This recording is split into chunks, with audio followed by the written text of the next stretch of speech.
Now the next problem of RTP Jan 25 last session में हमने question number 15 कर लिया था. Now question number 16. पहले तो क्वेश्चन नंबर 16 में रिक्वायरमेंट क्या है वो देख लो. What is their requirement? Their requirement is you are required to prepare journal entries and to record the redemption and issue of bonus shares. They want us to record journal entries for redemption of preference shares and bonus shares. So अगर redemption और bonus दोनों आ गया ना, तो पहले तो redemption of preference shares के लिए अपने को equation लिखना पड़ेगा. You have to write equation for redemption of preference shares. For redemption of preference shares we write two equations. सब लोग नया पेज लेंगे and write question number 16. Question number 16.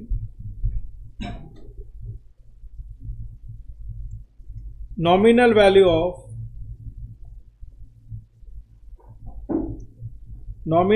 of preference shares to be redeemed is equal to nominal value of fresh issue plus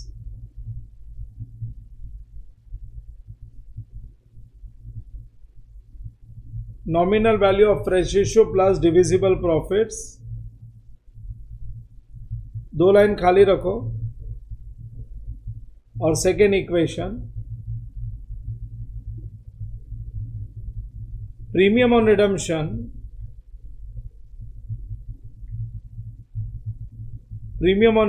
is equal to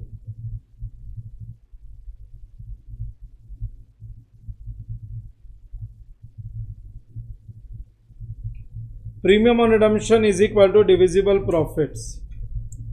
Premium on redemption is equal to divisible profits. Is equal to divisible profits. दो line रख दो और उसके बाद journal का format बना लो.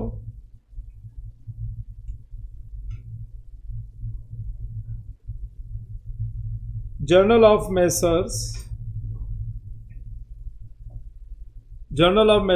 Name of the company is Journal of Messrs. Trinity Limited. ये अपने टेस्ट योर नॉलेज का क्वेश्चन है. Trinity Limited.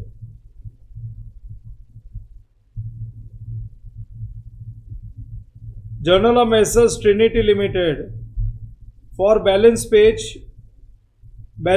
के लिए draw journal.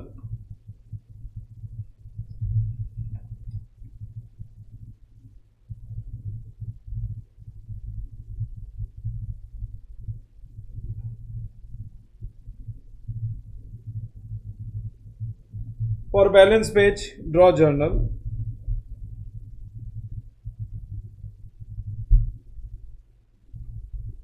Journal of Messrs. Trinity Limited. Balance page रहने तो फिर एज पर रिक्वायरमेंट आगे हम लोग नेक्स्ट पेज एक्सटेंड करेंगे, हमको जरूरत होगी तो. So redemption of preference shares. For redemption of preference shares they have given the balance sheet. The following is the summarised balance sheet of Trinity limited as on 31 March 23. देख लो balance sheet में क्या क्या दिया हुआ है. Authorised, मेरे को information से कोई मतलब नहीं. Authorised, I want information for issued, subscribed and paid up. Authorised is just a information, वो टोटल भी ऐड नहीं होता है बैलेंस शीट में. 10,000 redeemable preference shares of rupees 10 each. So 10,000 into 10 1 lakh fully paid up ही है, अपने को भी फुली पेड अप ही चाहिए. And 10,000 equity shares of rupees 10 each. So preference shares are fully paid up. 10,000 preference shares of 10 each. 10,000 into 10. That comes to 1 lakh. Nominal value of preference shares to be redeemed is 1 lakh. 1 lakh आगे. उनके पास reserves and surplus के नाम पे देख लो 3 reserves है. Reserves and surplus के नाम पे सबसे पहले उनके पास है जनरल रिजर्व्स. जनरल रिजर्व्स को क्या बोलते हैं? डिविजिबल प्रॉफिट्स या नॉन डिविजिबल? कैपिटल प्रॉफिट या रेवेन्यू प्रॉफिट? जोर से आवाज आनी चाहिए. Revenue profit. सिक्योरिटीज प्रीमियम को क्या बोलते हैं हम लोग? Capital profit. What about profit and loss account? Revenue profits या डिविजिबल प्रॉफिट, क्या बोलेंगे? दोनों का मतलब एक ही होता है ना, तो रेवेन्यू प्रॉफिट और डिविजिबल प्रॉफिट में से क्या चॉइस करते हो? It is one and the same. So अपने पास दो तो डिविजिबल प्रॉफिट्स है और एक कैपिटल प्रॉफिट है, securities premium. Then we have current liabilities. On the asset side हमारे पास है fixed assets, investments. After that we have current assets में inventory, debtors, trade receivables means debtors and cash bank. Now look at the adjustments. For the year ended 31st March 24, company made a net profit of 35,000 after providing 20,000 depreciation. So अपने को year क्या दिया हुआ है ऊपर? 31st March 23 और एक साल के बाद की इंफॉर्मेशन दे रहे हैं। They are giving us information after 1 year.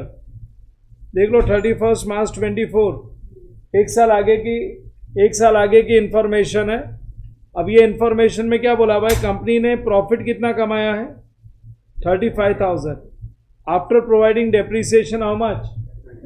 हाँ, तो अपने को है ना बैलेंस शीट जो चाहिए ना, वो रिडम्पशन के पहले की बैलेंस शीट चाहिए अपने को। रिडम्पशन 31st मार्च 2023 का नहीं चाहिए। ये बैलेंस शीट जो चाहिए ना रिडम्पशन के लिए 31st मार्च 24 की बैलेंस शीट चाहिए, just on the date of redemption.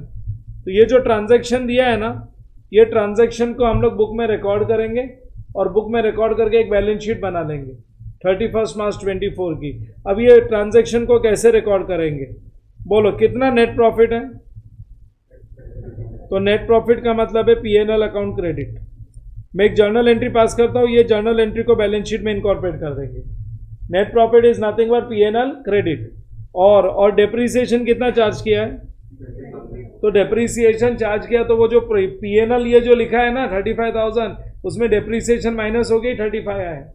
लेकिन डेप्रीसिएशन का डबल के इफेक्ट क्या होता है? Less from profits. अरे P&L डेबिट का मतलब है less from profits and less from asset. तो जो एसेट को लेस करना है वो बाकी है, समझा क्या? सो डेप्रीसिएशन P&L में तो माइनस हो गए 35 है, लेकिन फिक्स्ड एसेट्स लेस होना बाकी है 20,000। क्रेडिट तो मिल गया, डेबिट भी तो लिखना पड़ेगा ना। मैंने कितने बार बताया, प्रॉफिट कमाने की एंट्री होती है cash bank account debit to P&L। क्या एंट्री होती है? सो अपनी एंट्री बनेगी cash bank account debit. Cash bank account debit कितना amount? 55,000 to P&L to fixed assets, ये एंट्री बनेगी। और ये एंट्री को हम लोग बैलेंस शीट में हम लोग ये एंट्री को लिख देंगे। ये बैलेंस शीट में अपने को ये एंट्री को इनकॉर्पोरेट कर देने का। अभी देखो यहाँ पे P&L क्रेडिट कितना आया? 35,000। तो 35,000 आया, तो 35,000 P&L क्रेडिट है, तो वो 35,000 इधर ऐड कर देते हैं। 35,000 18,500 प्लस 35,000, 18,500 प्लस 35,000, तो ये हो गया 53,500। P&L विल बी 53,500 बराबर। ये लो 35,000 इधर ऐड कर दिया, तो ये हो गया 53,500। P&L अगर कोई पूछे अब कितना है, तो कितना बोलेंगे हम लोग? 53,500। ये बहुत अच्छा क्वेश्चन है, एग्जाम में डायरेक्टली आ जाए तो रॉन्ग कर देंगे। नया क्वेश्चन है तुम्हारे लिए। फिक्स्ड एसेट्स कितना क्रेडिट? 20,000, तो वो फिक्स्ड एसेट्स से माइनस करेंगे। फिक्स्ड एसेट्स ऑलरेडी 2 लाख था ना, तो और 20,000 माइनस कर देते हैं, और 20,000 रुपया माइनस हो गया, तो आउटर कॉलम 2 लाख से रिड्यूस हो गया, कितना हो जाएगा? 1,80,000। ये लो fixed assets credit P&L credit दोनों का इफेक्ट दे दिया। और क्या है? Cash bank account debit. कितना कैश बैंक अकाउंट डेबिट है? 55,000। तुम्हारे पास यहाँ पे कैश बैंक है ना, प्लस ऐड कर देते हैं, 55 ही है ना, 35 प्लस 20, 55,000 ऐड कर दिया। तुम्हारी बैलेंस शीट टैली हो गई। तुम्हारी बैलेंस शीट टैलीड है, मैं बता देता हूँ। एसेट साइड में तुम्हारे पास पहले 4,20,000 था ना, तुमने ऊपर माइनस 20,000 किया है डेप्रीसिएशन का, और प्लस 55,000 किया है, प्लस 55,000। बोलो तो तुम्हारी बैलेंस शीट का टोटल क्या आ गया? 4,55,000 और एसेट साइड लाइबिलिटी साइड में भी तुम्हारा टोटल था 4,20,000। ये 4,20,000 में तुमने 35,000 ऐड किया है, 35,000 ऐड किया, बोलो कितना हो गया? 4,55,000। तो मतलब मेरे को प्रॉब्लम शुरू करने के लिए पहले ये जर्नल एंट्री पास करनी पड़ेगी। ये जर्नल एंट्री पास करके अपने पास जो प्रॉब्लम है ना, वो प्रॉब्लम में बैलेंस शीट को बदलना पड़ेगा। अब ये बैलेंस शीट बदल गई by writing profit and loss के साथ plus 35,000 and by reducing fixed assets by 20,000 and by increasing cash bank by 55,000। ये जो बैलेंस शीट है, अब ये बैलेंस शीट 31 मार्च 24 की बन गई। अभी it is no more 31 March 23। ये बैलेंस शीट कभी की हो गई? क्योंकि जो ड्यूरिंग द ईयर ट्रांजैक्शन हुए थे ना, उसको मैंने इनकॉर्पोरेट कर लिया।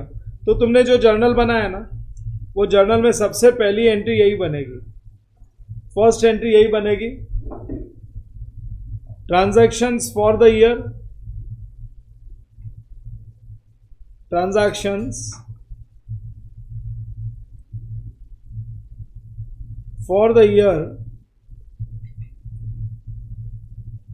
Year ended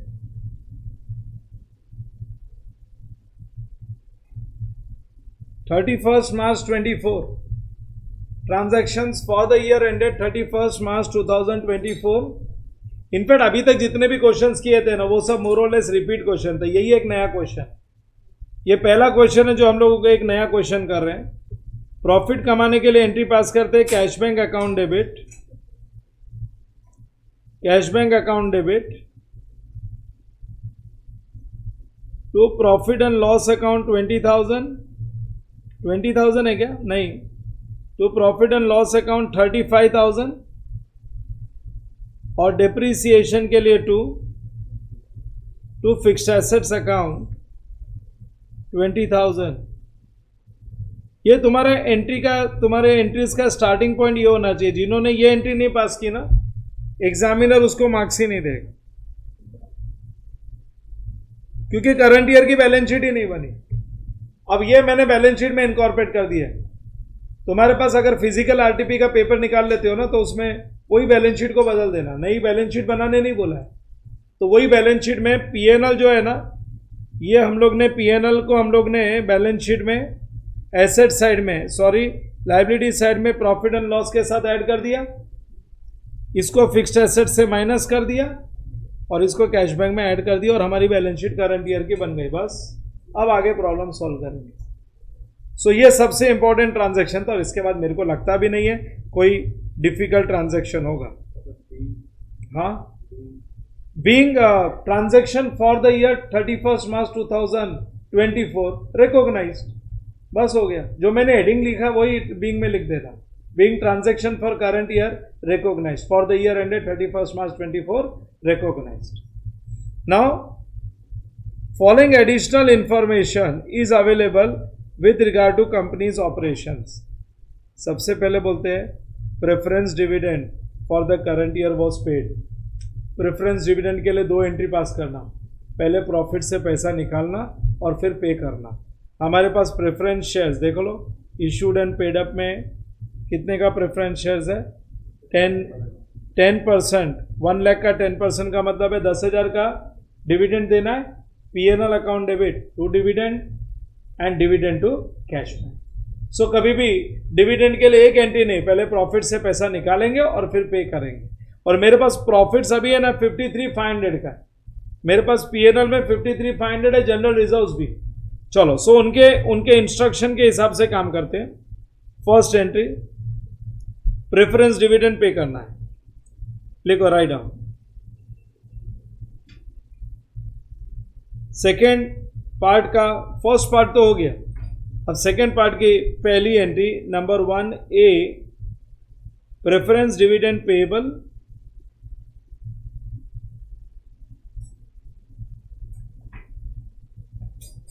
preference dividend payable पैसा अप्रोप्रिएट करेंगे प्रॉफिट एंड लॉस से, क्योंकि अप्रोप्रिएशन की एंट्री होती है, डिविडेंड कोई एक्सपेंस नहीं होता है। So right on profit and loss account debit profit and loss account debit to preference dividend account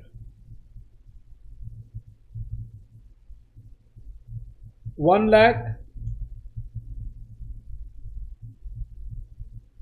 1 lakh का 10%,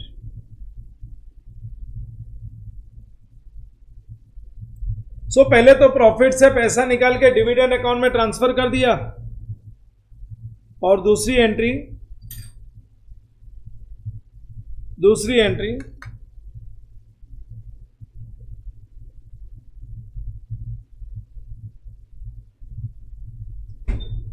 उसको 7:30 बजे बुला ले। 7:30 बजे बोला। हाँ, बोला आज ही करने का। Payment of preference dividend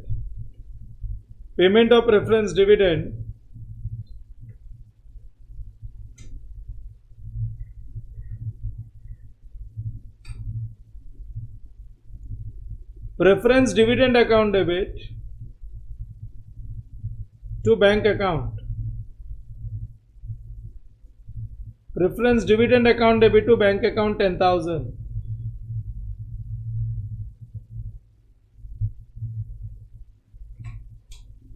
preference dividend account debit to bank account 10,000। ये लो पहला ट्रांजैक्शन हो गया।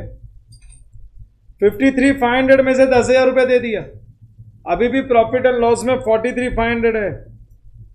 नेक्स्ट एडजस्टमेंट वाइज जाएंगे। Except cash and bank balance, other current assets, current liabilities on the current year वो सेम एज लास्ट ईयर, बराबर है ना। मेरा कैश 55,000 से बढ़ गया, बाकी current assets current liability same ही है। और दूसरा क्या है, फिक्स्ड एसेट्स रिड्यूस हुआ और प्रॉफिट चेंज हुआ है। मेरे कैश के अलावा कोई भी करंट एसेट्स में चेंजेस नहीं आया, स्टॉक डेटा सब सेम है। करंट लाइबिलिटीज में तो कोई चेंज आया नहीं। जो मैंने एंट्री पास की है ना प्रॉफिट कमाने की, कैश बैंक अकाउंट डेबिट, उससे कैश बढ़ा है, तो उन्होंने बोला except cash bank. Cash bank में तो चेंजेस आएगा ही, कैश चेंज हुआ है। दूसरा क्या रिड्यूस हुआ है, फिक्स्ड एसेट्स, और प्रॉफिट इंक्रीज हुआ है। बाकी करंट एसेट्स करंट लाइबिलिटीज में कोई इफेक्ट नहीं आया, तो हमने कर लिया ये adjustment. This is just a confirmation for us that what we have done is correct.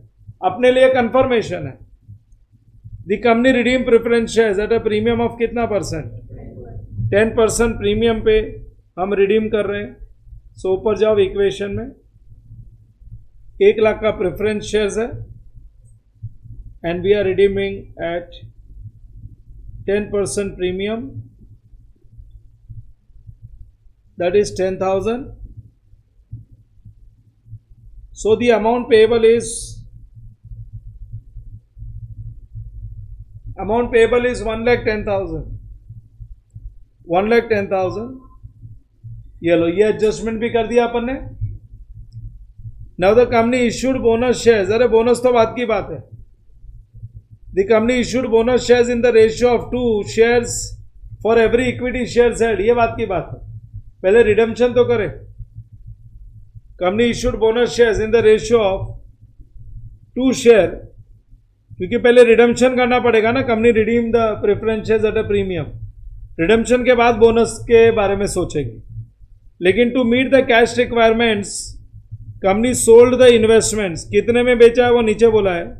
Company sold at 90% of cost. जो भी इन्वेस्टमेंट्स है ना, बैलेंस शीट में तो कॉस्ट ही रहता है। बैलेंस शीट में क्या वैल्यू दी है इन्वेस्टमेंट्स की, बैलेंस शीट में इन्वेस्टमेंट्स की वैल्यू दी है 1 लाख, ये कॉस्ट ही है। 90% ऑफ कॉस्ट का मतलब है 90,000 में बेच दिया, बराबर ना। सो 10,000 का लॉस हो गया। वैसे भी रिडम्पशन के लिए अपन लोग 2 एंट्री पास करते हैं। कौन सी 2 एंट्री पास करते हैं, sale of investments, proceeds of fresh issue. तो पूरे प्रॉब्लम में कहीं पे भी प्रोसीड्स ऑफ फ्रेश इशू तो दिखा नहीं अपने को, कहीं पे भी दिया है fresh shares issue. So there is no proceeds of fresh issue. हम लोग इन्वेस्टमेंट्स बेचेंगे और रिडम्पशन कर देंगे। तो हम लोग है ना इक्वेशन बना सकते हैं। अपना इक्वेशन हम लोग रेडी कर सकते हैं। इक्वेशन रेडी करने में there is no proceeds of fresh issue.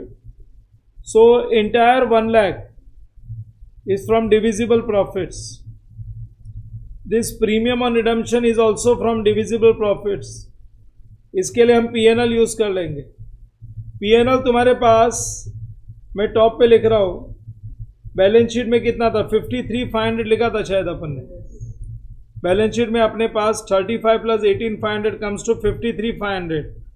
ये 53,500 में से 10,000 रुपीज़ हमने प्रेफरेंस डिविडेंड पे करने के लिए यूज़ कर लिया, 10,000 का हमने डिविडेंड दे दिया, और 10,000 हम लोग प्रीमियम दे रहे हैं।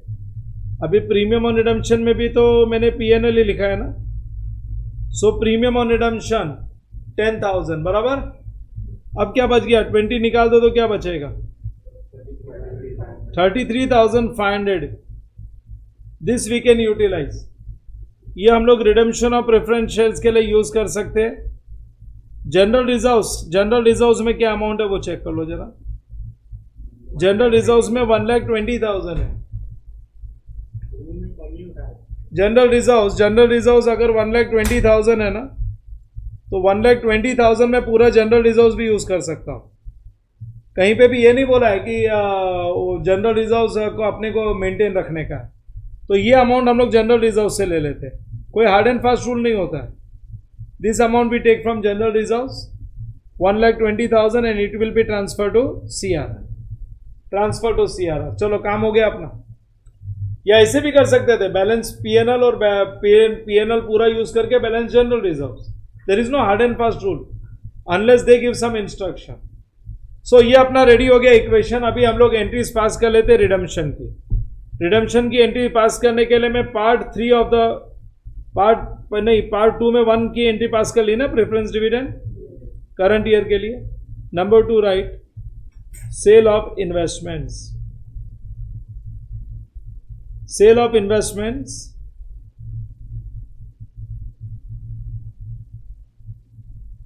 रिगार्डिंग सेल ऑफ इन्वेस्टमेंट्स हमने लॉस पे बेचा है। अगर लॉस पे बेचा तो क्या एंट्री पास करेंगे, cash bank account debit, profit and loss account debit to investments account. Cash bank account debit,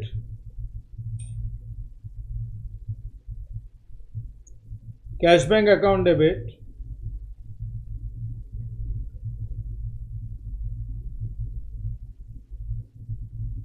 cash bank account debit, profit and loss account debit,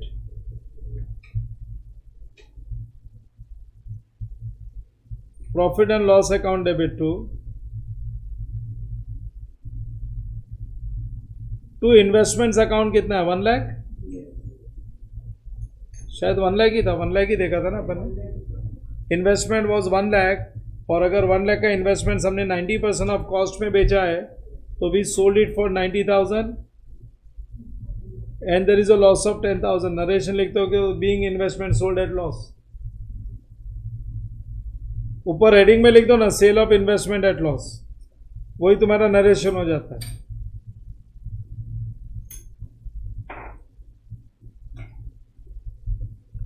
अब रिडम्पशन के 4 entries. Number 3 redemption of preference shares.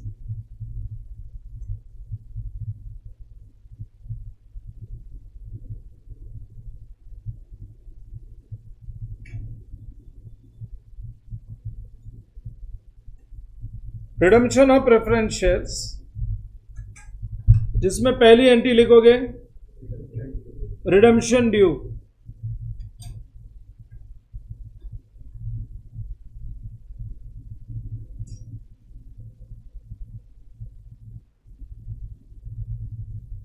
Redemption due कितना percent है, 10% preference share capital है ना, ये रहा 10% preference share capital. और ये एंट्री अपने को इक्वेशन से मिलती है।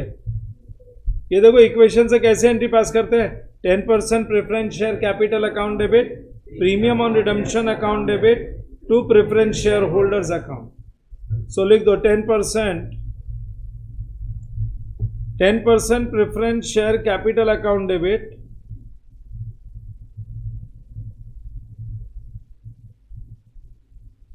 10% preference share capital account debit 1 lakh,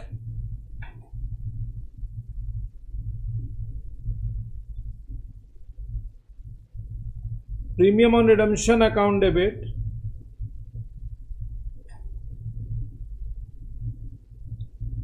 Premium on redemption account debit 10,000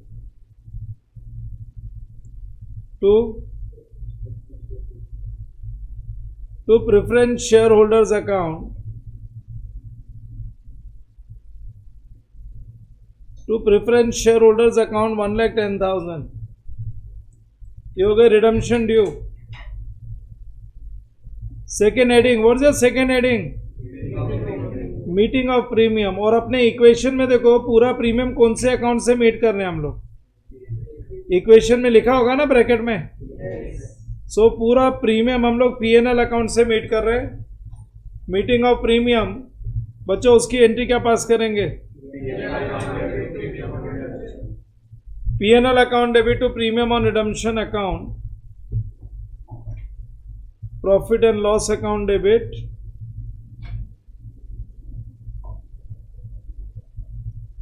profit and loss account debit,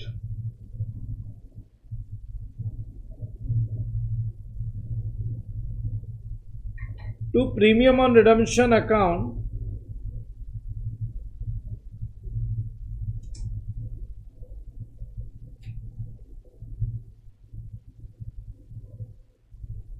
profit and loss account debit to premium on redemption 10,000.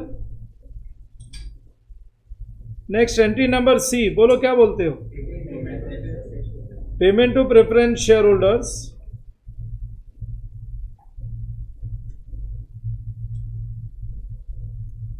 Payment to preference shareholders. हाँ, payment to preference shareholders के लिए entry क्या पास करेंगे? Preference share holders account debit to cash bank,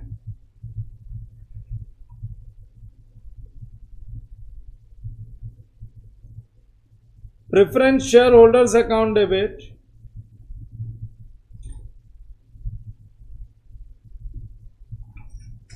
to cash bank account. 1,10,000 credit किया था ना,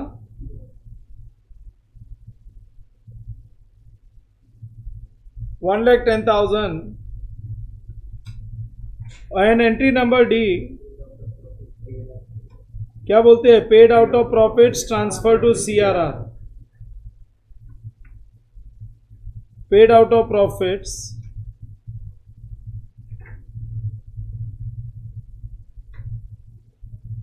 paid out of profits transfer to CRR. देख लो इक्वेशन में कौन से अकाउंट से ट्रांसफर कर रहे हैं हम लोग. जनरल रिजर्व से सीआरआर में जा रहा है, लिख दो general reserve account debit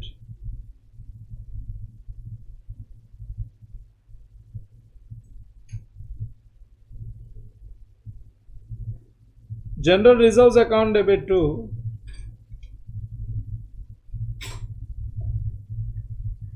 general reserve account debit to CRR account. क्या अमाउंट है? 1 lakh. General reserves to CRR 1 lakh. अब इसके बाद हम लोग बोनस के बारे में डिस्कशन करेंगे. ये लो मेरा पार्ट 2. पार्ट 1 तो मेरा वो करंट ईयर का ट्रांजैक्शन था. पार्ट 2 में मैंने डिविडेंड और प्रेफरेंस शेयर से रिलेटेड सारे ट्रांजैक्शंस लिख दिए. अब पार्ट 3 पहले मैं जर्नल का फॉर्मेट नहीं, पहले मैं लिख रहा हूं issue of fully paid up bonus shares. Working बनाएंगे हम लोग. issue of fully paid up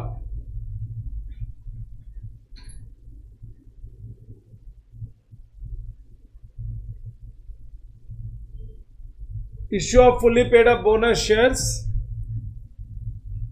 held and equity shares. ऐसे दो हेडिंग बना लो, हेल्ड एंड इक्विटी शेयर्स. और देखो क्या दिया है प्रॉब्लम में. The company issued bonus shares in the ratio of 2 share for every equity shares held on 31st March 24. पिछले साल जो बैलेंस शीट में जितने भी शेयर्स थे ना, वैसे भी ये साल में कोई नए शेयर्स तो आए नहीं है. पिछले साल बैलेंस शीट में कितने इक्विटी शेयर्स थे देख लो. इश्यूड एंड पेड अप में कितने इक्विटी शेयर्स है? 10,000 इक्विटी शेयर्स. 10,000 equity shares. वैसे 1 पे 2 देने के लिए बोला है ना, देख लो ना वापस से प्रॉब्लम में. Company issued bonus shares in the ratio of 2 shares for every shares held. एक शेयर हेल्ड पे 2 बोनस, एक पे 2, तो 10,000 पे कितना? 20,000। 20,000 इक्विटी शेयर्स और एक इक्विटी शेयर्स की वैल्यू 10 रुपीज है, इंटू 10 करेंगे तो हमको 2 लाख रुपया जरूरत है। अब 2 लाख रुपए का रिजर्व अपने को चाहिए, क्योंकि शेयर बोनस तो रिजर्व्स में से इश्यू होता है, और एक रिजर्व ऐसा है जो सिर्फ बोनस के लिए बनाया जाता है, which is the reserve we create only for bonus shares, that is capital redemption reserve. तो अपने पास सीआरआर है, अभी हमने ऊपर क्रिएट किया है सीआरआर। बोलो क्या अमाउंट का क्रिएट किया है? तो 1 लाख रुपीज तो सीधा सीधा सीआरआर से मिल जाएगा। और तुम्हारे पास है ना जनरल रिजर्व में भी अभी पैसा पड़ा हुआ है।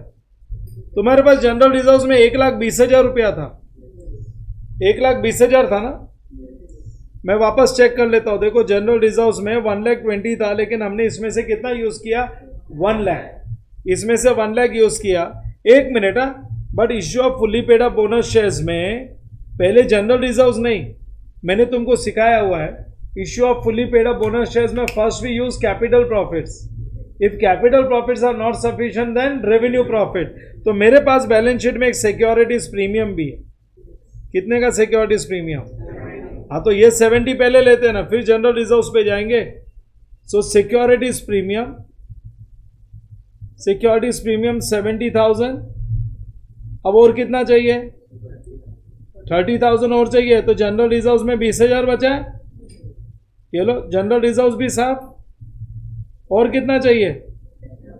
तो तुम्हारे पास पीएनएल में 33,500 बचा हुआ है। सो 10,000 उधर से, 10,000 उधर से, बराबर ना। सो इससे अपनी 2 एंट्री बन जाएगी, because fully paid up bonus share से 2 एंट्री पास करते हैं, एक तो डिक्लेरेशन ऑफ बोनस और दूसरा इश्यू ऑफ बोनस। सो यहां पे हम लोग अब आगे नीचे जर्नल कंटिन्यू करो। डिक्लेरेशन ऑफ बोनस, उसके नीचे 5 लाइन खाली रख दो। And issue of bonus, issue of bonus shares, उसके नीचे 2 line. First heading leave 5 lines.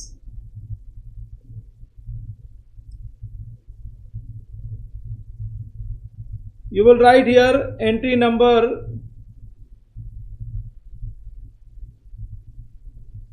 A, part 3 का A, declaration of bonus,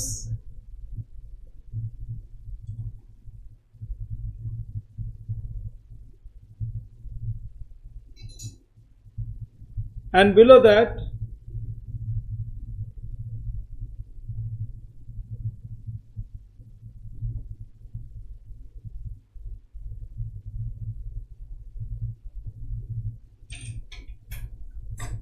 declaration of bonus shares, issue of bonus shares.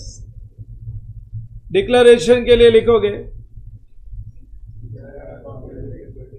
CRR account debit 1 lakh,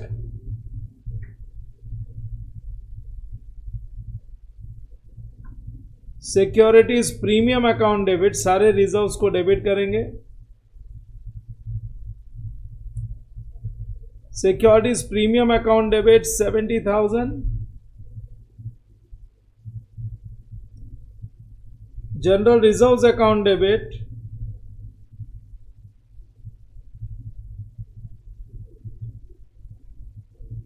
general reserves account debit 20,000,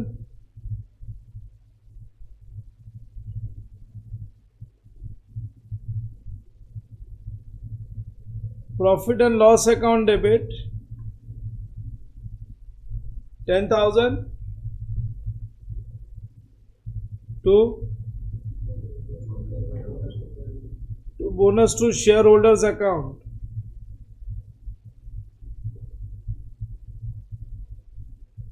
to bonus to shareholders account 1 lakh हो गया, नहीं 2 लाख हो गया। और issue of bonus shares के लिए अगली एंट्री सिंपल है। क्या एंट्री पास करते हैं? Bonus to share holders account debit to equity share capital.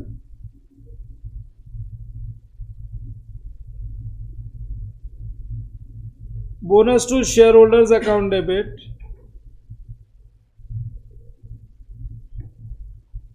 bonus to shareholders account debit to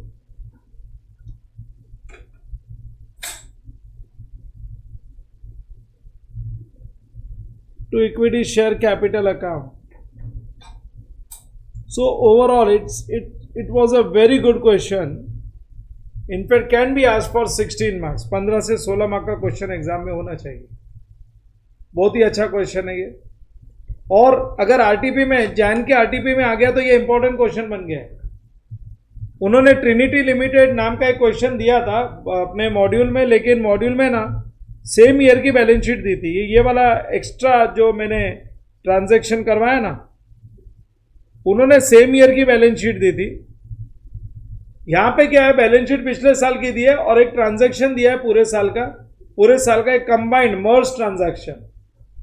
वो ट्रांजैक्शन से इनकॉर्पोरेट करके करंट ईयर की बैलेंस शीट बनानी पड़ेगी और वो ट्रांजैक्शन में भी एंट्री पास करनी पड़ेगी. ऐसी बैलेंस शीट नहीं बन जाएगी. Cash bank account debit to PNL to fixed assets, और इसको मैंने बैलेंस शीट में इनकॉर्पोरेट कर दिया तो करंट ईयर की बैलेंस शीट बन गई. पीएनएल बढ़ गया, फिर उसके बाद अपना कैश बैंक बैलेंस बढ़ गया, फिक्स्ड एसेट्स डेप्रिसिएशन के वजह से कम हो गया. सो ये एंट्री पास होने के बाद अपना प्रॉब्लम चालू होता है. और उसके बाद में भी एक एक्स्ट्रा ट्रांजैक्शन है, प्रेफरेंस डिविडेंड पेड. हमने कोई प्रॉब्लम में प्रेफरेंस डिविडेंड पे नहीं किया था. अगर एक्सपेंसेस पे करते हैं ना, इन डिवेंचर इंटरेस्ट के लिए एंट्री आती है, debenture interest to cash bank and PNL to debenture interest. लेकिन डिविडेंड एक्सपेंस नहीं होता तो पहले प्रॉफिट से पैसा निकालना पड़ता है. ऐसे नहीं dividend to cash bank PNL to dividend, पहले प्रॉफिट से पैसा निकालते हैं, पीएनएल टू प्रेफरेंस डिविडेंड, फिर पे करते हैं preference dividend to cash bank.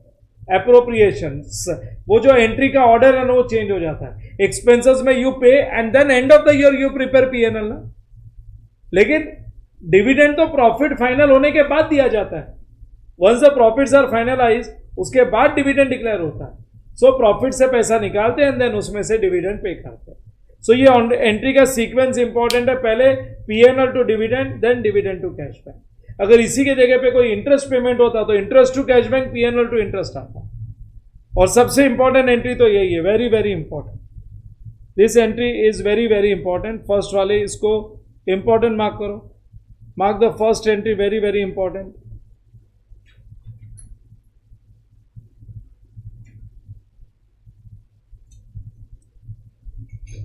पूरा खेल ये एंट्री का. ये एंट्री जिसने राइट कर दी उसका ये प्रॉब्लम राइट हो गया.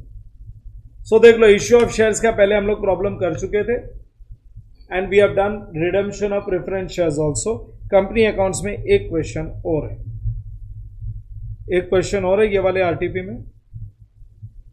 मैं मोस्ट ऑफ द क्वेश्चंस कर चुका हूं, कुछ ही क्वेश्चंस बचे हुए, वो भी हम लोग कंप्लीट कर लेंगे. Issue of debentures. On 1st April 23, Globex Limited took over assets of 9 lakhs and liabilities of 1,20,000 of Himalayan Limited for the purchase consideration of 8,80,000. Wonderful question. मतलब इस बार आरटीपी ऐसा बनाया है ना कि तुमने सारी प्रैक्टिस कर ली और फिर इसके बाद ये आरटीपी सॉल्व करोगे ना तो ही फाइनल टच होगा. एक कंपनी का एसेट्स और लाइबिलिटीज खरीदने का मतलब है बिजनेस खरीदना. तुम देखो ये जो कंपनी है ना उसके एसेट्स और लाइबिलिटीज, अगर कोई कंपनी के सारे एसेट्स ही खरीद लेते हो और लाइबिलिटीज की भी रिस्पॉन्सिबिलिटी लेते हो तो उसके पास बचा क्या? उसकी बिल्डिंग ले ली, उसकी मशीनरी ले ली, समझा क्या नहीं, सारे व्हीकल्स ले लिए, और जो उसको लाइबिलिटीज चुकानी है उसकी भी रिस्पॉन्सिबिलिटी ले ली, तो उसके पास जाके बैठने को जगह ही नहीं है. एसेट्स और लाइबिलिटीज लेने का मतलब है उसका बिजनेस ही ले लिया हम लोग ने. सो ये ग्लोबेक्स लिमिटेड की अगर मैं एक छोटी सी बैलेंस शीट बना के बताऊं तो इनके पास एसेट्स कितने के थे? 9 लाख के एसेट्स थे. और इनके पास लाइबिलिटीज कितने की है? ग्लोबेक्स लिमिटेड ने तो टेक ओवर किया हिमालयन कंपनी को. हिमालयन कंपनी की बैलेंस शीट 1,20,000, 1,20,000 की उनके लाइबिलिटीज है. In short assets minus liabilities, 9 lakh minus 1,20,000 करेंगे ना तो नेट एसेट्स मिलेगा 9 लाख में से 120 माइनस करता हो, बोलो कितना आया। तो आज तुम मेरे स्टूडेंट्स हो, सपोज तुमको मैं मेरी कंपनी बेचता हूं, तो मैं तुमको बोलूंगा देखो मेरे पास 9 लाख के एसेट है, लाओ 9 लाख रुपीस दे दो। तो तुम बोलोगे एक मिनट सर, हम सीखा है अकाउंट्स, आपसे ही सीखा है, चूना मत लगाओ हमको। 9 लाख के एसेट्स दे रहे हो लेकिन लाइबिलिटीज भी तो दे रहे हो। 1,20,000 की हमको लाइबिलिटीज की भी तो रेस्पॉन्सिबिलिटी है। तो एक्चुअली स्पीकिंग हमको आपने जो नेट एसेट्स दिया है वो कितने का दिया है? 7,80,000 का ही दिया है। So don't ask from us 9 lakh. हाँ तो मैं बोलता हूं तो मेरे कंपनी का नाम भी तो है, तो थोड़ा ज्यादा तो लगेगा ही। तो तुमने कितना दिया? 8,80,000। अरे 7,80,000 के नेट एसेट्स का तुमने कितना पेमेंट किया? 8,80,000 का पेमेंट किया। तो तुमने कितना ज्यादा पेमेंट किया? जो ज्यादा पेमेंट किया ना, दैट इज फॉर गुडविल। सो याद रखना, अगर कोई कंपनी का नेट एसेट्स खरीदते हो, बिजनेस खरीदना, नेट एसेट्स खरीदना मतलब परचेज ऑफ बिजनेस। और जितने का बिजनेस है, बिजनेस की वैल्यू कैसे मिलती है? Assets minus liabilities. बिजनेस की वैल्यू कैसे मिलेगी? जितनी वैल्यू, अगर उससे ज्यादा पेमेंट किया तो the extra payment is made for goodwill. Extra payment is made for, हम लोग मालूम है एसेट परचेज करके पेमेंट शेयर्स में करते हैं, तो हम पहली एंट्री पास करते हैं ना वेंडर की, asset account debit to vendor. फिर उसके बाद अगली एंट्री में वेंडर को सेटल करते हैं। तो यहाँ पे पहली एंट्री में हम लोग नेट एसेट्स खरीद रहे हैं। क्या खरीद रहे हैं? और वेंडर कौन है? Himalayan company. तो मेरी एंट्री क्या बनेगी? Net assets account debit 7,80,000, net assets account debit, goodwill account debit 1 lakh to Himalayan company 8,80,000। वही वेंडर है। अगली एंट्री में payment to Himalayan company, that is vendor Himalayan company account debit to, अब देखते हैं आगे पेमेंट कैसे किया है। It paid the purchase consideration by issuing 8% debentures of 100 each at a premium of 10%। So payment किया डिबेंचर में, so Himalayan company account debit to 8% debentures to securities premium. ये सेकेंड एंट्री आ गई। तो यहां तक तो अपना एक ट्रांजैक्शन हो गया, यहां तक अपना एक ट्रांजैक्शन हो गया, purchase of net assets of another company और उसका पेमेंट। फिर उसके बाद आगे अगला ट्रांजैक्शन, एक नया ट्रांजैक्शन है। फिर आगे XY limited issued another 6,008% debentures of 100 each at a discount of 10%, redeemable eight a premium of 5% after 5 years। सो और डिबेंचर्स, ये तो कैश में इशू किया है, दूसरे कंपनी का बिजनेस ले लिया, अब कैश में डिबेंचर्स इशू किया है। कैसे इशू किया है? Issued at discount and redeemable at premium. Issued at discount, redeemable at premium. According to the terms of the issue, the rupees 30 is payable on application and balance on allotment of debentures, and it has been decided to write off the entire loss on issue of discount in the current year itself। वो जो premium on redemption और discount जो आने वाला है ना, ये entire loss है, ये अपने को करंट ईयर में ही राइट ऑफ कर देने का, पूरा करंट ईयर में। नॉर्मली हम लोग क्या 2 एंट्री पास करते हैं ना, हम लोग 2 एंट्री पास करते हैं। अगर इश्यूड है डिस्काउंट है, रिडीमेबल है, प्रीमियम है, तो 2 एंट्री पास करते हैं। पहली एंट्री में डिस्काउंट है, दूसरी एंट्री में लॉस है, तो ये दोनों को मिला देने का और करंट ईयर में पूरा पीएनएल में राइट ऑफ कर देने का। You are required to pass journal entry in the books of XY limited for financial year 2023-24। It is again a very very good question, काफी अच्छा क्वेश्चन है। एक जर्नल का फॉर्मेट बना लो। ये क्वेश्चन नंबर क्या था? 17th question, question number 17।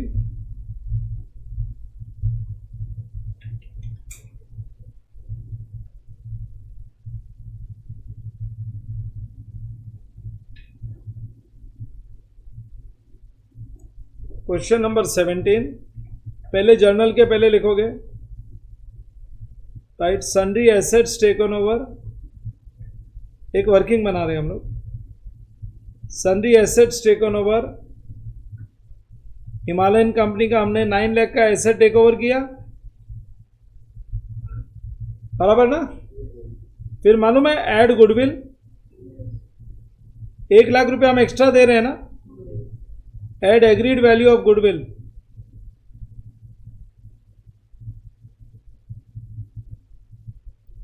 ₹9,00,000 के साथ हम 1,00,000 रुपया गुडविल का भी दे रहे हैं. Less sundry liability take on over. 1,20,000 की लाइबिलिटी थी ना. Sundry liability take on over 1,20,000. ये माइनस करेंगे. सो 9,00,000 प्लस 1 10,00,000. 10,00,000 माइनस 120 बोलो. हाँ 8,80,000. 8,80,000. This is the amount of purchase consideration. हाँ 8,80,000 लिख लेते. 8,80,000 लिखोगे. Amount of purchase consideration.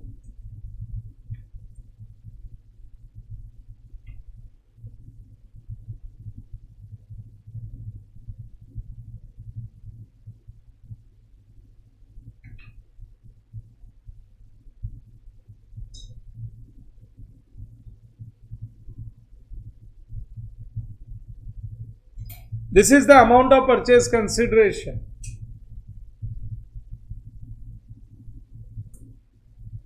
Amount of purchase consideration. और ये हमने पेमेंट कैसे किया? Bye issue of debentures.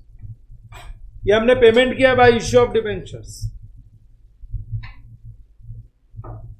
और डिबेंचर्स जो इश्यू करने वाले हैं वो कैसे इश्यू करेंगे? पार पे या प्रीमियम? प्रीमियम पे इश्यू कर रहे हैं. देख लो. It is paid by issue of 8% debentures of 100 each at कितना परसेंट प्रीमियम? हाँ तो नंबर ऑफ डिबेंचर्स निकाल लेते हैं ना. नंबर ऑफ डिबेंचर्स निकालने के लिए क्या करने का मालूम है? नंबर ऑफ डिबेंचर्स निकाल लो. एंट्री पास करनी है मेरे को. जो भी अमाउंट इन्वॉल्व है उसको इश्यू प्राइस से डिवाइड करने का. अमाउंट इन्वॉल्व को किससे डिवाइड करेंगे? डिबेंचर की इश्यू प्राइस 110 है. 100 रुपए का डिबेंचर है. 10% premium. So 8,80,000 divide by 110 we get 8,000 debentures. हम लोग 8,000 डिबेंचर्स इश्यू करेंगे. We will issue 8,000 debentures. चलो ये अपनी वर्किंग रेडी हो गई. This is working notes. ये ऊपर वाले टेबल 1 और ये नंबर 2. कभी भी नंबर ऑफ डिबेंचर्स अगर इश्यूड एट प्रीमियम या डिस्काउंट होता है ना तो अपने को नंबर ऑफ डिबेंचर्स निकाल लेना चाहिए. चलो बना लो journal.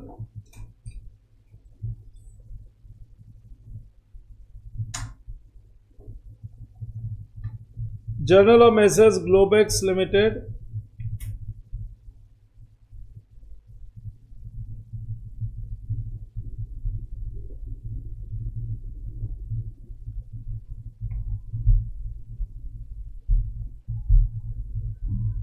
Journal of Messrs Globex Limited, balance page journal.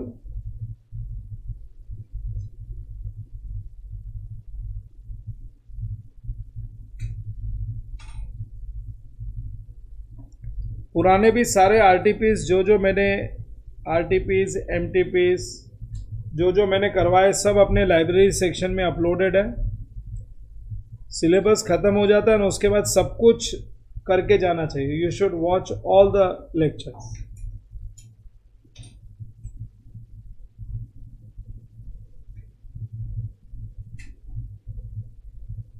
Institute की एग्जाम देते हो ना तो पहले से आदत बना लेनी चाहिए आरटीपी एमटीपी सिलेबस खत्म होने के बाद करने का. तो एग्जाम तुम्हारे लिए एक रीजनेबल एग्जाम रहता है. ये सब नहीं करके जाते हो ना तुम्हारी हैबिट ही नहीं होती एग्जाम्स देने की. अब देखो इतने क्वेश्चंस करने के बाद में भी आज वो ट्रिनिटी वाला एक नया क्वेश्चन आ गया जो तुम्हारे लिए हैंडल करना डिफिकल्ट था. सी हमको तो सब कुछ आता है. अभी वो डायरेक्टली प्रॉब्लम देखा मैंने सॉल्व कर दिया. मेरे को कोई सोल्यूशन देखने की जरूरत नहीं है. मैंने तो अभी भी नहीं देखा उसका क्या सोल्यूशन.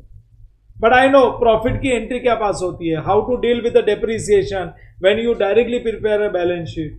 बट तुम्हारे लिए एग्जाम में हैंडल करना मुश्किल हो जाएगा अगर ये सब नहीं करके जाओगे तो. लिखो, राइट डाउन। सबसे पहला number one A,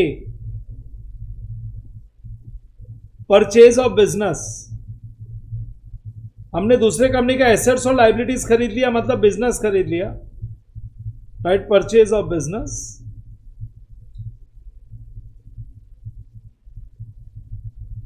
purchase of business, और बिजनेस में क्या क्या खरीदा ऊपर लिख दिया ना मैंने, सब लाइन से लिख तो दिया। जो लेस किया है, जो लेस किया ना, वो लेस किया वो क्रेडिट है, बाकी डेबिट है। सन्ड्री एसेट्स अकाउंट डेबिट, ऊपर वर्किंग से देख के लिख दो, sundry assets account debit,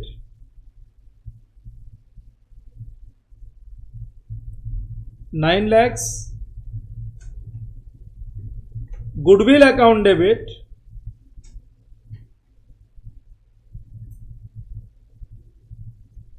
goodwill account debit 1 lakh, to sundry liabilities minus किया है ना, कितना है सन्ड्री लाइबिलिटीज, क्या बोल रहे हो, 1 lakh, 1,20,000 का sundry liabilities, to sundry liabilities and to, नाम क्या था कंपनी का, किससे खरीदा था, वेंडर, हिमालयन लिमिटेड, ये वेंडर है।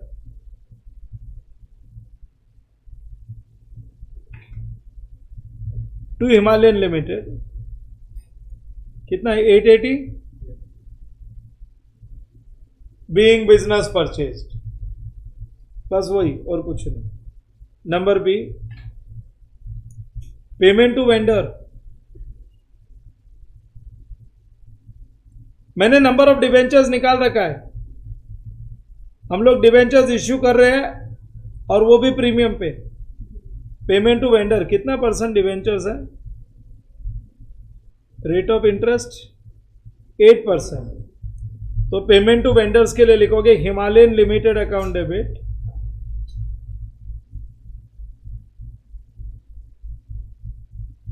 Himalayan limited account debit 8,80,000 to 8% debentures. तुमने नंबर ऑफ डिवेंचर्स निकाला है ना, कितना डिवेंचर्स है, 8,000 डिवेंचर्स, और एक डिवेंचर की नॉमिनल वैल्यू देखो क्या दे रखी है, डिवेंचर्स ऑफ 100 एट 10% प्रीमियम ना, सो नॉमिनल वैल्यू पर debenture is 100,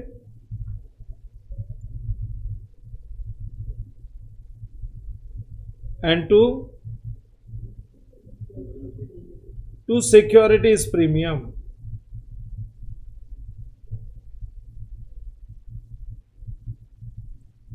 to securities premium account, to securities premium account 80,000, to securities premium account 80,000। ये हो गया first part of the solution. अब second part of the solution में ना डिवेंचर्स इश्यू किया, ये लो मेरा फर्स्ट पार्ट कंप्लीट, मैंने ये वर्किंग सब दे दिया तुम लोगों को। सेकेंड पार्ट यहां से चालू हो जाता है,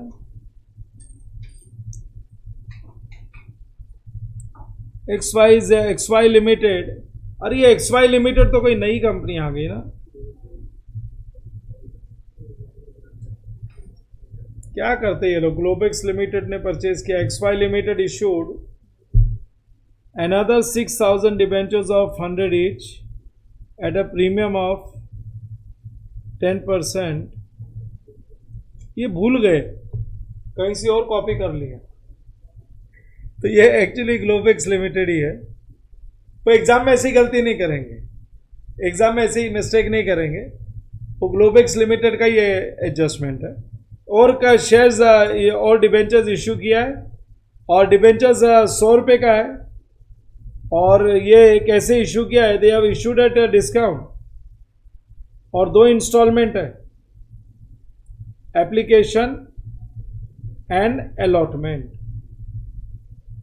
application and allotment, so it is understood it is the Globex Limited only, it's their printing error। Company issued another 6,000 8% debentures of 100 each eight कितना परसेंट डिस्काउंट? हाँ, सो इश्यू प्राइस 90 हो जाएगी। मालूम है जब प्रीमियम होता है तो इश्यू प्राइस 120 होता है। 100 रुपये का डिबेंचर्स अगर 10% डिस्काउंट पे है तो टोटल इश्यू प्राइस कितना है? 90। 10 रुपये का जो डिस्काउंट है वो अलॉटमेंट में एडजस्ट होएगा हमेशा। डिस्काउंट कहां पे एडजस्ट होएगा? अलॉटमेंट। आगे दिया हुआ है and redeemable eight A premium, redeemable at premium of 5%. So issued at discount, redeemable at premium after 5 years and according to the terms of issue, ₹30 is payable on application. अगर 30 on application है तो 60 on allotment है, और ये 60 का मतलब हो गया 70 minus 10. अगर प्रीमियम होता है ना तो हम लोग ऐड करके निकालते हैं अलॉटमेंट मनी, डिस्काउंट होगा तो माइनस करके फिर उसके बाद बैलेंस ऑन अलॉटमेंट एंड पूरा लॉस करंट ईयर में ही हमको राइट ऑफ करना है। ठीक है, दैट्स इट, दैट्स ओके, ठीक है ना। सो ये जो इंफॉर्मेशन है ना, ये इंफॉर्मेशन है, इसके हिसाब से 2 इंस्टॉलमेंट है और 2 इंस्टॉलमेंट है तो अपने को 4 एंट्री पहले पास करनी है। You have to pass 4 entries, right down. सबसे पहले नंबर 1, सेकेंड पार्ट का number 1, receipt of application money,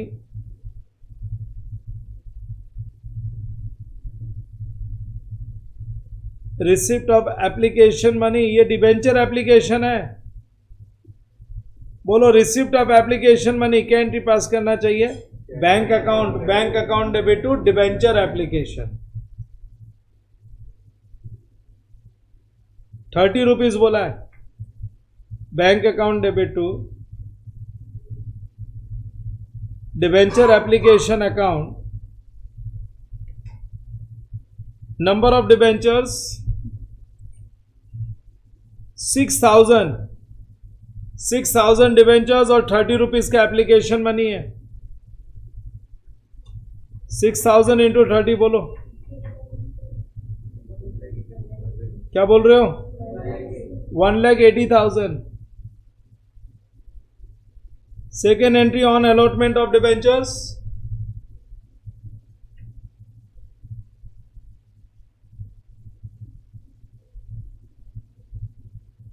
on allotment of debentures सारे के सारे डिबेंचर्स इश्यू कर देंगे। लिख दो debenture application account debit,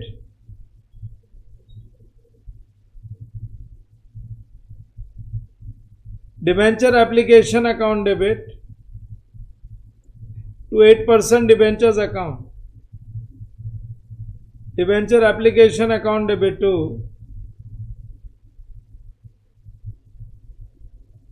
8% debentures account 1,80,000। ये लो एप्लीकेशन की 2 एंट्री बन गई। अब अलॉटमेंट में वो फ्यूचर का प्रीमियम, डिस्काउंट सब एडजस्ट हो जाएगा। Entry number 3,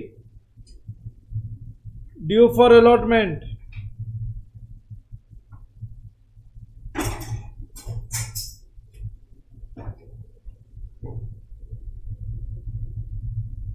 entry number 3 due for allotment. अभी ड्यू फॉर अलॉटमेंट में डिस्काउंट है। जब अलॉटमेंट पे प्रीमियम होता है तो हम लोग क्या बोलते हैं? Share allotment account debit. याद है शेयर्स की एंट्री में share allotment to equity share capital to securities premium, क्योंकि शेयर्स में तो डिस्काउंट होता ही नहीं ना। अब यहां पे बोलेंगे debenture allotment account debit, discount on debentures account debit to 8% debentures, और दूसरी entry loss on issue of debentures to premium on redemption, future loss की एंट्री। तो यहां पे 2 एंट्री बनेगी। पहली entry debenture allotment account debit, debenture allotment account debit, discount on debentures account debit, discount on debentures account debit to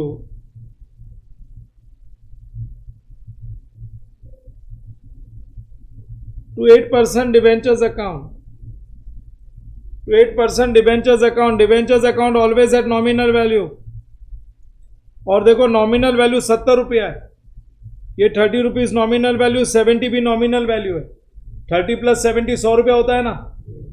so 8000 into 70 क्या, हाँ sorry 6000, 8000 तो वो हिमालयन कंपनी को दिया था ना, 6000 इंटू 70 4,20,000, 4,20,000। अब इसमें 70 रुपीज में 10 रुपीज का डिस्काउंट है, 6,000 इंटू 10, 60,000 का तो हो गया डिस्काउंट, और बैलेंस 3,60,000 हुआ क्या, ये हो गया डिबेंचर अलॉटमेंट अकाउंट। साथ में एक एंट्री और पास करेंगे, loss on issue of debentures account debit. सब लोग कंबाइन एंट्री पास करते हैं, मैं सेपरेट करता हूं। Loss on issue of debentures account debit to premium on redemption account, 5% premium है ना, देखो प्रॉब्लम में दिया हुआ है, it's given here issued at 10% discount and redeemable at 5% premium. तो ये 5% प्रीमियम जो है ना पूरे नॉमिनल वैल्यू पे आता है। 6,000 का डिबेंचर्स है, 100 रुपीज नॉमिनल वैल्यू है, उस पे 5% निकाल लो। 6 लाख का 5%, बोलो कितना आ गया,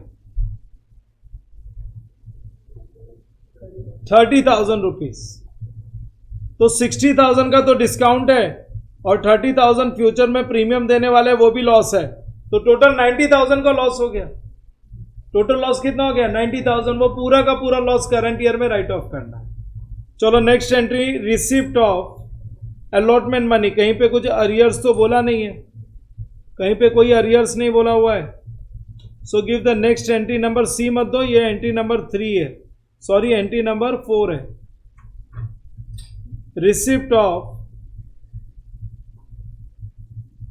रिसिप्ट ऑफ अलॉटमेंट मनी, ऊपर जो डिबेंचर अलॉटमेंट अकाउंट डेबिट हुआ है ना, बस वो पैसा ले लो। Bank account debit,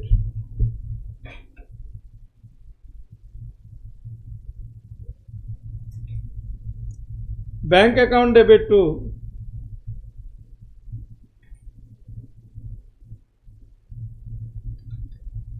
bank account debit to debenture allotment account, कितना amount, bank account debit to debenture allotment account 3,60,000, ऊपर 3,60,000 डेबिट था ना, ये पूरा पैसा मिल गया।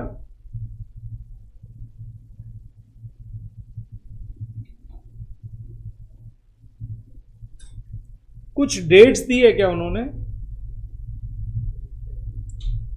1 अप्रैल को ये सब ट्रांजैक्शन हुआ है, ये सारे के सारे ट्रांजैक्शन हुए 1 अप्रैल को, क्योंकि बाद में उन्होंने मेरे को कोई डेट्स दी नहीं है। 1 अप्रैल, ये सब ट्रांजैक्शन के लिए डेट लिख दो, एक कॉमन डेट लिख दो। अभी तक जितने ट्रांजैक्शन हुए ना, वो सारे के सारे 1 अप्रैल 23 के। अब हम लोग जाएंगे एंड ऑफ द ईयर में, ये सारे ट्रांजैक्शन है 1 अप्रैल 2023 के। अब 31 मार्च and of the year,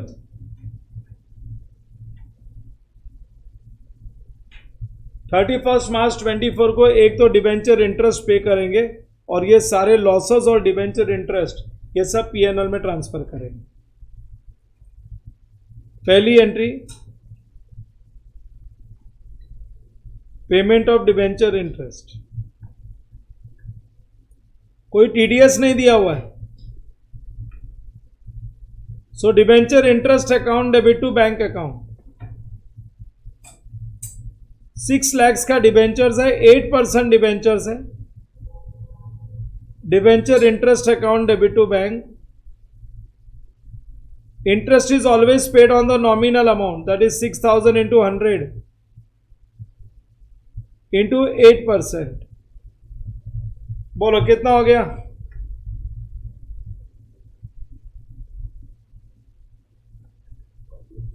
48,000.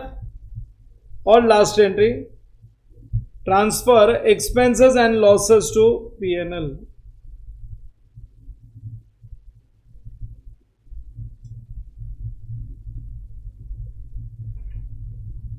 Transfer expenses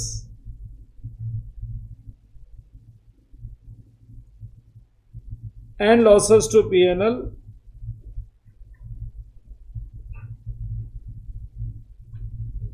Further 4 lines required.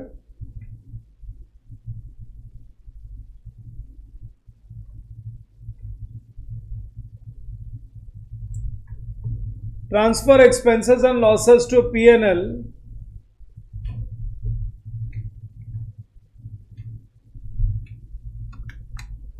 Profit and loss account debit.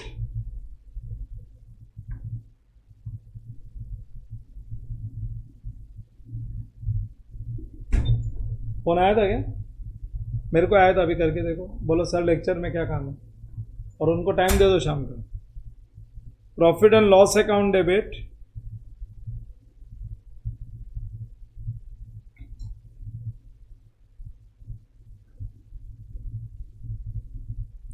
to debenture interest account,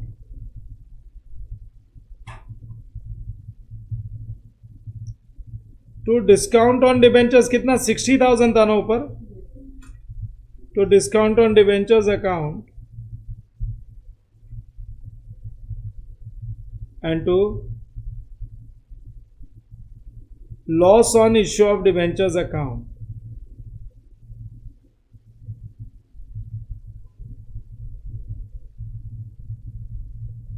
कितना 138 हो गया क्या?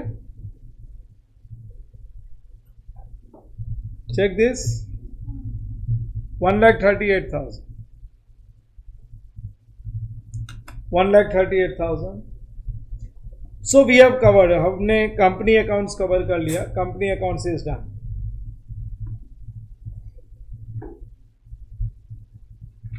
कंपनी अकाउंट्स में इश्यू ऑफ शेयर्स था, रिडेम्पशन बोनस साथ में आ गया. अब ये रिपीटेड क्वेश्चंस है, थियरी क्वेश्चंस रिपीटेड क्वेश्चन है. Going concern concept, concepts and convention से है. Objective of accounting standard, retirement of bill of exchange, honouring of the bill before the due date is known as retirement of the bill, and when the bill is retired then a discount or rebate is allowed to the drawee, and this discount and rebate is an expense for the drawer and income for the drawee. मैंने bills of exchange पे इसमें note दिया हुआ retirement पे. Importance of bank reconciliation to industrial unit, तो जो advantage है ना, reasons for preparing bank reconciliation statement, summary में दिया हुआ रीजंस, एडवांटेजेस, वो लिख देने. सो ये सारे रिपीट क्वेश्चंस है, ये कोई नए क्वेश्चंस नहीं है. जितने भी थियरी क्वेश्चंस पास्ट एग्जाम्स के पेपर्स में आरटीपी में पूछे हैं वो कर लो, यू आर सेफ. इसमें कुछ नया वो hardly they ask anything. So company accounts is done and this short notes that you have to do. ये शॉर्ट नोट्स में अभी लिखाते नहीं बैठूंगा, सीधा आरटीपी से ही कर लेना. और ये रिपीट है. वैसे कॉन्सेप्ट्स एंड कन्वेंशंस मैंने करवाया है, मैंने कॉन्सेप्ट्स एंड कन्वेंशन भी कराया है, मैंने retirement of bill of exchange भी, ये रिटायरमेंट पे भी नोट दिया हुआ है, और ये तुमको बैंक रिकंसिलेशन से मिल जाएगा. Objectives of accounting standard, see objectives of accounting standard past paper से मिल जाएगा. वैसे मैंने पॉलिसी टॉपिक जब भी करवाया था तो उसमें अकाउंटिंग स्टैंडर्ड के बारे में बताया होगा.